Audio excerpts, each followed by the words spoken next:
ወወልድ ወመንፈስ ቅዱስ አሐዱ አምላክ አሜን። እበብ ቤተከ ምስለ መባዕየ። ብፁዕ አባታችን አቡነ ናትናኤል የሚኒሶታና የአካባቢው እንዲሁም የዴንቨርና የአካባቢው አህጉረ ስብከት ሊቀ ጳጳስና የቅዱስ ሲኖዶስ አባል፣ አበው መነኮሳት ወቀሳውስት፣ አኀው ዲያቆናት፣ የተወደዳችሁ የእግዚአብሔር ቤተሰቦች፣ የድንግል ማርያም ወዳጆች፣ ምዕመናን እንደምን አረፈዳችሁ። በዚህች ዕለት ያደረሰን የእመቤታችንን በዓል ለማክበር ያደለን እግዚአብሔር አምላካችን ስሙ የተመሰገነ ይሁን። ቅድም ልጃችን በእንግሊዝኛ ቋንቋ በዓሉን የተመለከተ ጥሩ ትምህርት አስተምሮናል። እግዚአብሔር በጥበብ በእውቀት በሞገስ ያሳድግልን። እበብ ቤተከ ምስለ መባዕየ። መባዬን ይዤ ወደ ቤትህ እገባለሁ። መስዋዕቱን፣ አስራቱን፣ ቀዳማያቱን፣ በኩራቱን ይዤ አንተ ያዘዝከውን ይዤ ወደ ቤትህ እገባለሁ። ባዶ እጄን አልመጣም። አንተ ከሰጠኸኝ ከአስሩ አንዱን ይዤ እመጣለሁ። ለመስዋዕት የሚሆነውን ስንዴውን፣ ወይኑን፣ ዘይቱን ይዤ ወደ ቤትህ እገባለሁ። ወእሩግ ብፅዓቴ ዘነበብኩ በአፌ። በአፌ የተናገርኩትን ብፅዓት ስዕለቱን ይዤ ወደ ቤትህ እገባለሁ። ለአንተ እሰጣለሁ፣ ለአንተ አስረክባለሁ። ያኛው አንተ ያዘዝከውን ነው። ይሄኛው ደግሞ እኔ የተሳልኩትን ነው። ይሄን ይዤ እመጣለሁ ብዬ የተሳልኩትን ነው ብሎ ነው ቅዱስ ዳዊት የተናገረው። ዘይቤ በከናፍሬ አምንዳቤ። በቸገረኝ ጊዜ፣ በጨነቀኝ ጊዜ፣ ግራ በገባኝ ጊዜ፣ ሆድ በባሰኝ ጊዜ፣ መከራ በጸናብኝ ጊዜ፣ በተሰቃየሁ ጊዜ አንተ ከዚህ ውስጥ አውጣኝ፣ እኔ ይሄን ይዤ እመጣለሁ ብዬ የተሳልኩትን አላስቀርም፣ እሰጣለሁ፣ አስረክባለሁ ብሎ ነው የተናገረው። ቅዱስ ዳዊት ብዙ መንፈሳዊ ሀብት ተሰጥቷል። ኃላፊያትን ይናገራል። ወደ ኋላ ያልኖረበትን ያልነበረበትን ዘመን እግዚአብሔር እየገለጠለት ይናገር ነበር። መጻእያትን ወደፊት የሚመጣው የማይኖርበትን ዘመን አረፍተ ዘመን ገብቶት የማይኖርበትን ዘመን እስከ ዕለተ ምጽአት ያለውን ከዚያም በኋላ ያለውን ይናገር ነበር። በዚህም ቃሉ ላይ ያለፈውን ተናግሮበታል፣ የሚመጣውንም ተናግሮበታል። ምን በሚለው ቃል እበው ቤተከ ምስለ መባኤ፣ መባኤን መስዋዕቱን ይዤ ወደ ቤትህ እገባለሁ፣ በአፌ የተናገርኩትን ስለቴን እሰጣለሁ ያለው ወደ ኋላ ባልነበረበት ዘመን የነቢዩ የሳሙኤልን እናት አስቡ። ሐና መሀል ነበረች፣ ልጅ አለባት። ትዳር ይዞ ልጅ ማጣት ከባድ። ሁሉም ሰው ዘሩ ለመተካት ይፈልጋል።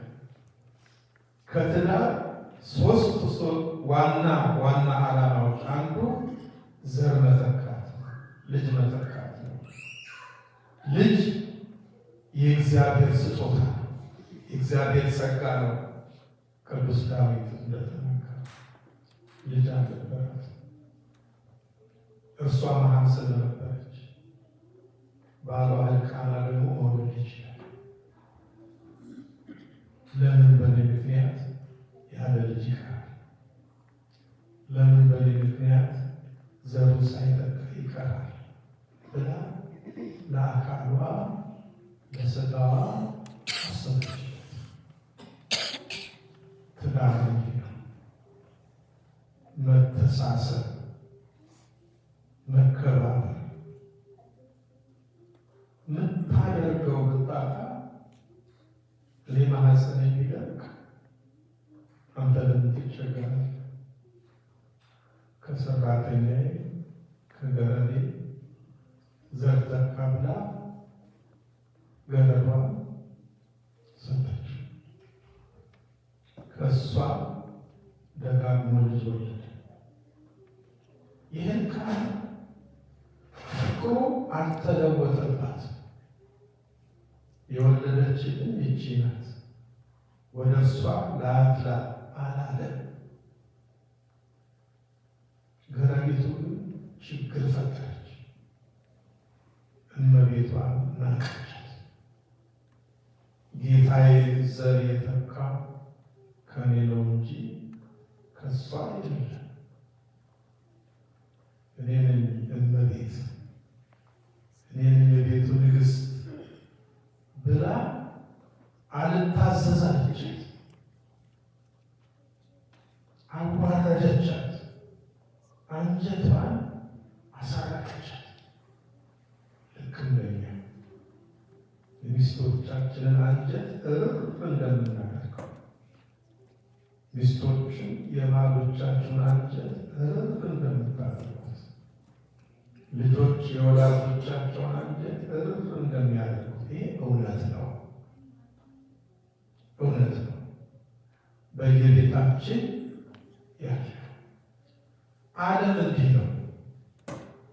ስታከብሩት ያዋርዳችሁ፣ ይንቃችሁ፣ ከፋት ጠዋት ማታ ታለቅሳለች፣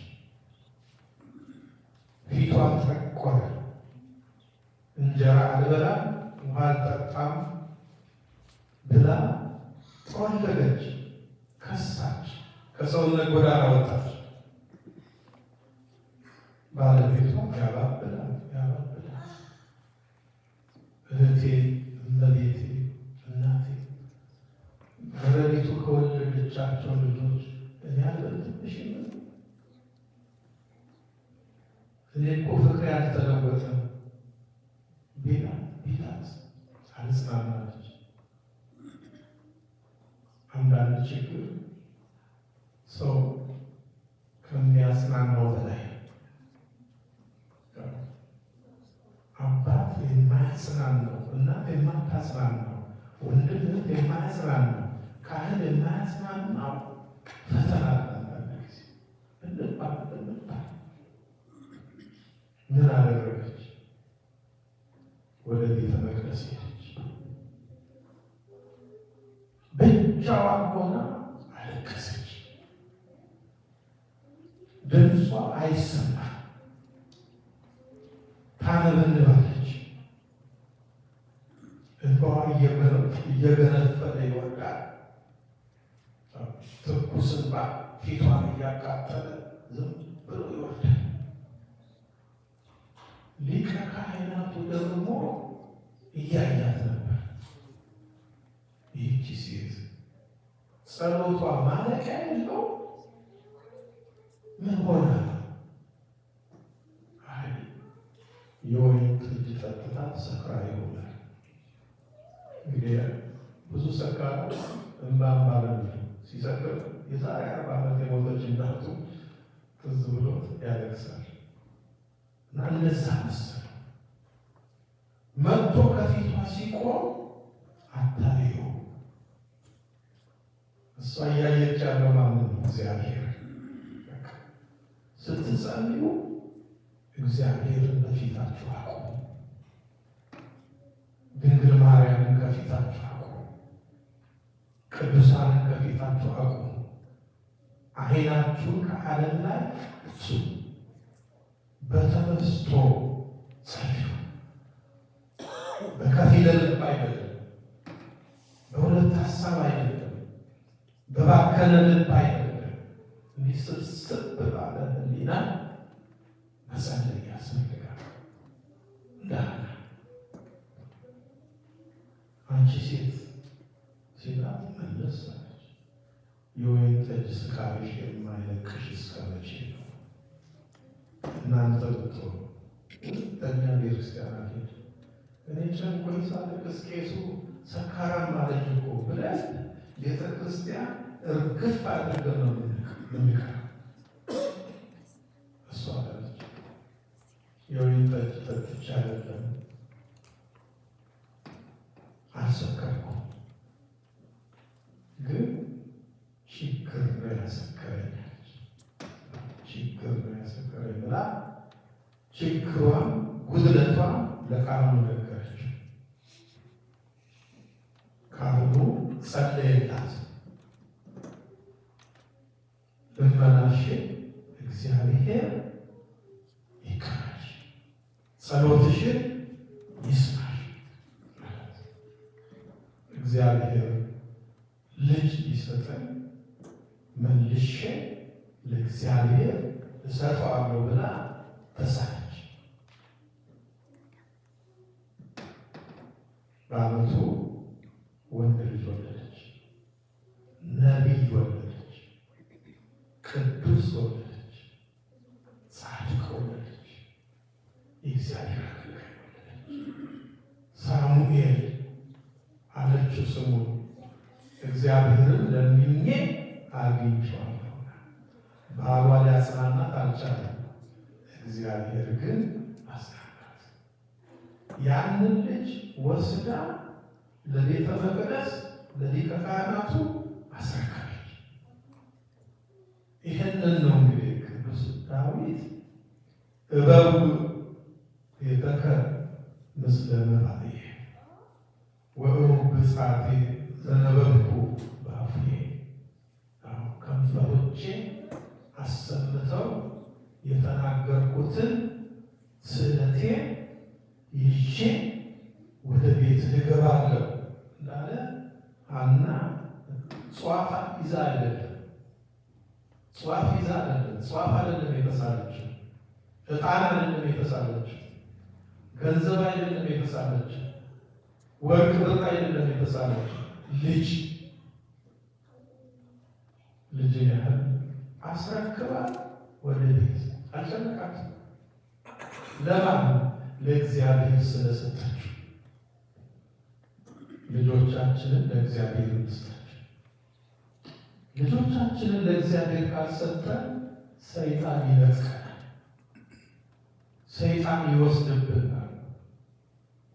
በማቴዎስ ወንጌል ምዕራፍ 17 ቁጥር 1 ጀምሮ ስታነቡት የደብረ ታቦር ታሪክ ነው። ወደ ታች ስትወርዱ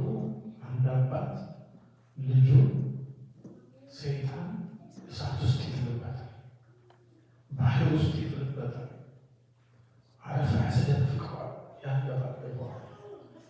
ቀረብ አለና ጌታ ሆይ እርዳኝ፣ አንድ ልጄን ሰይጣን ነጠቀኝ። የሰማችሁ ልጄን ሰይጣን ነጠቀኝ፣ እርዳኝ። ለእግዚአብሔር ስንሰስት ሰይጣን ይወስዳል። አስራት ማናወጣው ሰስተን ነው። በረከት የምናጣው ሰይጣን እየሰለበው፣ ሰይጣን እየወሰደው ነው። ምንም በረከት የለም። 2 ስራ ሰራ፣ 3 ስራ ሰራ። ሐና ግን ልጅን ያህል ነገር ተስላ ወደ ቤተ መቅደስ ይዛ ገባች። ይሄ ከኃላፊያት ሲናገር ነው ቅዱስ ዳዊት። ከመጻሕያት ደግሞ ቅዱስ ኢያቄምንና ቅድስት ሐናን አስቧል። ቅዱስ ኢያቄም ቅድስት ሐና ልጅ አልነበራቸው። ስዕለት ተሳለ። ወንድ ልጅ ቢሰጠን ሴት ልጅ ቢሰጠን ወጥተው ወርደው እኛን ያገልግሉናል። ለእግዚአብሔር እንሰጣለን። በቤተ መቅደስ እግዚአብሔርን እንዲያገለግሉ ብለው ተሳሉ። ስለታቸው ደረሰ። ጸሎታቸው ተሰማ። ልመናቸው ተቀበለ። ከፀሐይ ከጨረቃ የደመቀች መልዕልተ ፍጡራን ከፍጡራን ሁሉ በላይ የሆነች ድንግል ማርያምን ግንቦት 1 ቀን ወለዱ። ዮም ፍስሐ ኮነ በእንተ ልደታ ለማርያም። በእርሷ በእመቤታችን ልደት ምክንያት ዛሬ ደስታ ሆነ። ዛሬ ደስታ ሆነ። በማን ዘንድ? በአባቷ ዘንድ። በማን ዘንድ? በእናቷ ዘንድ። በማን ዘንድ? በዘመዶቿ ዘንድ። በዚሁ የሚያበቃ ይመስላችኋል? ደስታ ሆነ በነቢያት ዘንድ። ለምን? ትንቢት ተናግረዋልና ስለ ድንግል ማርያም የተናገሩት ትንቢት ተፈጽሞ ስላዩ ነቢያት ደስ አላቸው።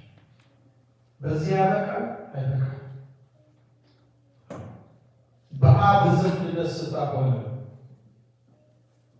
አያችሁ፣ መርዓቱ ለአብ ሙሽራው ትባላለች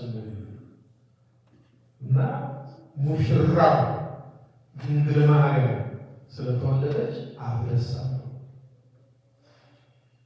ወላዲቱ ለወልድ፣ ወልድ ደግሞ እናቱ ስለተወለደችለት ደስ አለው።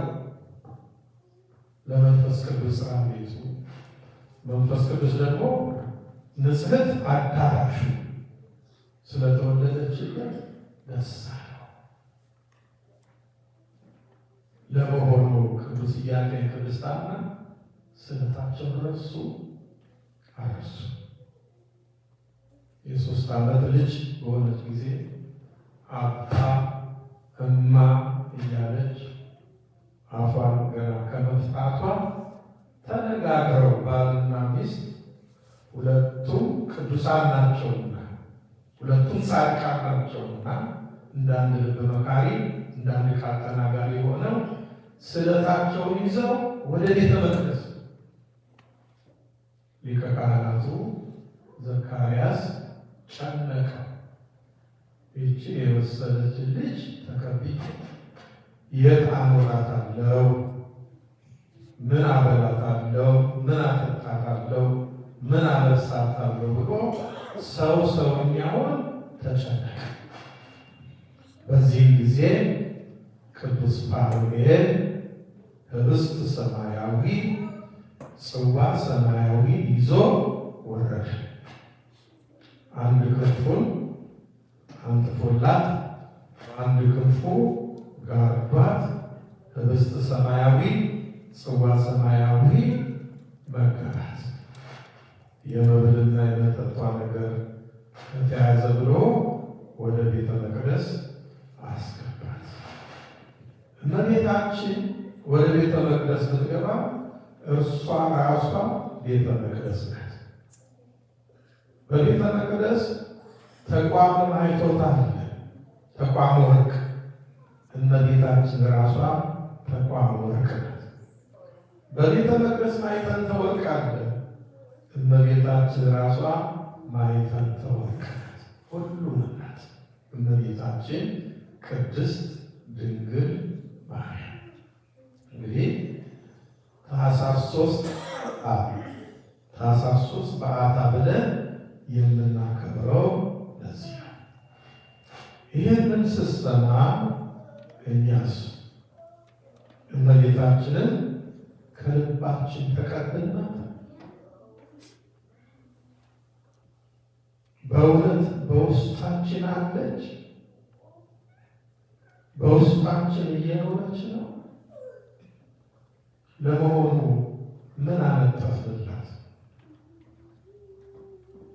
ምን ጋረድንላት? እመቤታችን እሷ እኮ ቅዱስ ዳዊት በአልባሰ ወርቅ ወጽፍት ወረቡት ወርቅ ልብስ ተጎናጽፋ ተሸፋፍና ንግሥቲቱ በቀኝ ትቆማለች ብሎ ቅዱስ ዳዊት ተናግሮላታል። የወርቅ ልብስ የተባለው ንጽሕናዋ ነው። የእመቤታችን የወርቅ ልብስ የተባለው ቅድስናዋ ነው። ነቢዩ ኢሳያስ እኮ በጠዋት በልጣኑ ላይ ሰምታሳም ደረሳችሁም እንጂ ቅንት ሀቤት ወልበሲ ትርሲተ መንግሥትኪ ወገብሽን ታጠቂ የመንግሥትሽን ጌጥ ልብሰ መንግሥትሽን ልበሺ እያለ ነው። ገና በትንቢት ነቢዩ ኢሳያስ ያመሰገናት የዘመረላት እርሷ ልብሰ መንግሥቷ ንጽሕናዋ ነው፣ ቅድስናዋ ነው፣ ጸጋዋ ነው። ወደ ቤተ መቅደስ ገባች። በቤተ መቅደስ ጽላት አለ። እርሷ ራሷ ጽላት ናት። ቃለ እግዚአብሔር የሚቀረጽባት የተቀረጸባት ቃል የተባለ ወልድ ነው። በቤተ መቅደስ ታቦት አለ። እርሷ ራሷ ታቦት ናት። ታቦቱ በውስጥ በአፋ በወርቅ የተለበጠ፣ እሷ በውስጥ በአፋ በወርቅ የተለበጠች። በውስጥ ማለት በነፍሷ ንጽሕት ናት። በአፋ ማለት በስጋዋ ንጽሕት ናት። እንግዲህ የተወደዳችሁ ምእመናን ወደ እግዚአብሔር ቤት ስንገባ እንዲህ አይነት መንፈስ ያስፈልጋል። እመቤታችንን ከሰማይ መላእክት በምድር ደግሞ ካህናቱ እንደተቀበሏት እኔና እናንተ ካህናቱ የሚቀበሉ ሰማያውያን መላእክት የሚቀበሉ ልንሆን ይገባል። ቤተ ክርስቲያን መግባት መውጣት ሬስቶራንት እንደ መግባትና እንደ መውጣት አይደለም። ባዶ አዳራሽ ገብቶ እንደ መውጣት አይደለም። የእግዚአብሔር የቅድስናው ስፍራ ነው ቤተ ክርስቲያን። ወገኖቼ የመንፈስ ቅዱስ ግምጃ ቤተ ክርስቲያን የእግዚአብሔር ቤት ናት። የድንግል ማርያም ቤት ናት።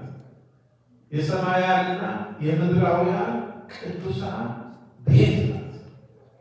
ስለዚህ ሕይወታችንን በንስሐ ልናስተካከል ያስፈልጋል። ንጹሕ ማድረግ ያስፈልጋል። በተሳተ በተገደበ የሰራነው የስህተቱ የድፍረቱ ኃጢአት ንስሐ ልንገባ ያስፈልጋል። በራሳችን ላይ ልንፈርድ ያስፈልጋል። በራሳችን ኃጢአት አጉጦ በደል አጉጦ እስከ መቼ ነው በሌላው ስንፈርድ የምንኖረው? ወንጌል በማንም ላይ አትፍረዱ፣ በፈረዳችሁት ፍርድ እንዳይፈረድባችሁ እያለ። ስለዚህ ወገኖቼ ኢያቄምና ሐና ንጽሕት ድንግል ማርያምን ነው ለእግዚአብሔር የሰጡት። እኛስ ምናችንን እንስጥ? ምን ንጹሕ ነገር አለ? ምን ንጹሕ ነገር አለ? ጸሎታችን ንጹሕ ነው። ጾማችን ንጹሕ ነው። ሕይወታችን ንጹሕ ነው። ወገኖቼ ልባችንን ንጹሕ እናድርግና ንጹሕ ልብ ለእግዚአብሔር እንስጥ። ዛሬ ላይኖረን ይችላል። ሁላችንም እንደ ቅዱስ ዳዊት ልበ ንጹሐ ፍጠር ሊተ እግዚኦ፣ አቤቱ ንጹሕ ልብን ፍጠርልኝ እንዳለ ልቤን ንጹሕ አድርግ ልንል ያስፈልጋል። እግዚአብሔር ከሁሉ አስቀድሞ ንጹሕ ልብ ነው ከኛ የሚፈልገው። በጠቢቡ ሰሎሞን የተናገረው አለ፣ ልጄ ሆይ ልብህን ስጠኝ፣ ዓይኖችህን መንገዴን ይውደዱ። መንገድ ያለው ሕጉን፣ መንገድ ያለው ትእዛዙን ነው። አለበለዚያ በተበላሸ ልብ፣ በቆሸሸ ልብ እግዚኦ እግዚኦ ብንለው አይሰማንም። በነቢዩ በኢሳይያስ አድሮ እግዚአብሔር ምን አለ? ይህ ሕዝብ በከንፈሩ ያከብረኛል፣ ልቡ ግን ከእኔ በጣም የራቀ ነው። ይበቃና የእግዚአብሔር ቸርነት አማላጅነት አይለየን።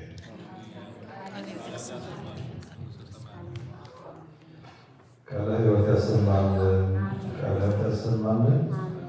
በእድሜ በጸጋ የተተከላችሁ አባታችን መሰረታዊ የሆነ የነገረ ማርያም ትምህርት ነው። ከኛ ሕይወት ጋር እንዴት ይዛመዳል? እመቤታችን የቅድስተ ቅዱሳን የድንግል ማርያም በ3 ዓመቷ ወደ ቤተ መቅደስ መግባቱ ያን ምክንያት አድርገን በዓል እናከብራለን። እኛስ ወደ መቅደሱ ስንመጣ ወደ አባቶች ስንቀርብ እንዴት መሆን እንዳለብን እንድንገነዘብ ታሪኩን ከሕይወታችን ጋር አሰናስለው ያስተማሩና አባታችንን በዕድሜ በጸጋ ይጠብቅልን። እኛም በተማርነው ትምህርት ፍሬ አፍርተን ንስሐ ገብተን ጌታችንን የመድኃኒታችንን የኢየሱስ ክርስቶስን ቅዱስ ሥጋውን ክቡር ደሙን ተቀብለን ፍሬ እንድናፈራ አምላካችን እግዚአብሔር በጎ ፈቃዱ ይሆንልን። በጎ ፈቃዱ ይሆንልን። ከዚህ በመቀጠል ከአባታችን ከመላከ ብስራት ከቀሲስ ገብረ እግዚአብሔር ጋር በዝማሬ አምላካችን እግዚአብሔር እናመሰግናለን። አባታችን በዚህ ቦታ ቀደም ሲል ያገለግሉ የነበሩ ናቸው። ባለውለታ አባት ናቸው እና በጣም በዝማሬያቸው